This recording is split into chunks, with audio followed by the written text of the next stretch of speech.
Hola, família. M'acaben de diagnosticar una malaltia neurodegenerativa. No té cura. Mireu, he fet un document de voluntats anticipades. Vosaltres sabeu que no vull passar els últims mesos de la meva vida en un llit, incapaç de valdre'm per mi sol, de no poder-me aixecar per anar a la finestra, ni que em torni a tocar el sol a la cara, de perdre els meus amics, la vida social, de quedar-me sol. No vull quedar-me aquí podrit. El document de voluntats anticipades és un document que pot realitzar qualsevol persona lliure, adulta i ben informada per tal d'expressar la seva voluntat també quan aquest no pugui expressar-se. Actualment els malalts tenen una sèrie de drets i entre ells és el dret a decidir que volen o que no volen deixar-se fer. És a dir, encara que un tractament estigui indicat, un pacient pot no voler-lo i té dret a dir que no. I per dir que sí té que fer el que es coneix com el consentiment informat. No es tracta que el malalt indiqui el tractament, sinó que participi en l'elecció entre les diferents opcions, inclosa l'opció de no tractar-lo.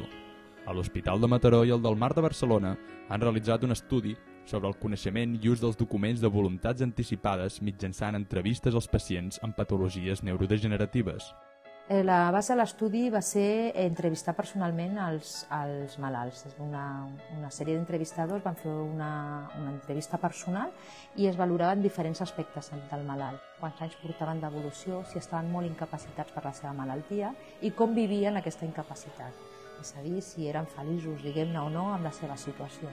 Un malalt pot tenir molt deterior i poder fer molt poques coses, però està content amb aquesta vida que porta.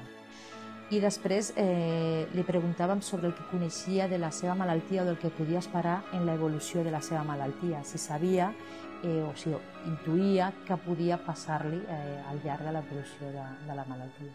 De 241 malalts entrevistats, més de la meitat sabien que era un document de voluntats anticipades, però només 6 n'havien formalitzat un. Per altra banda, més del 80% dels pacients triarien algú de la família perquè decidís per a ells.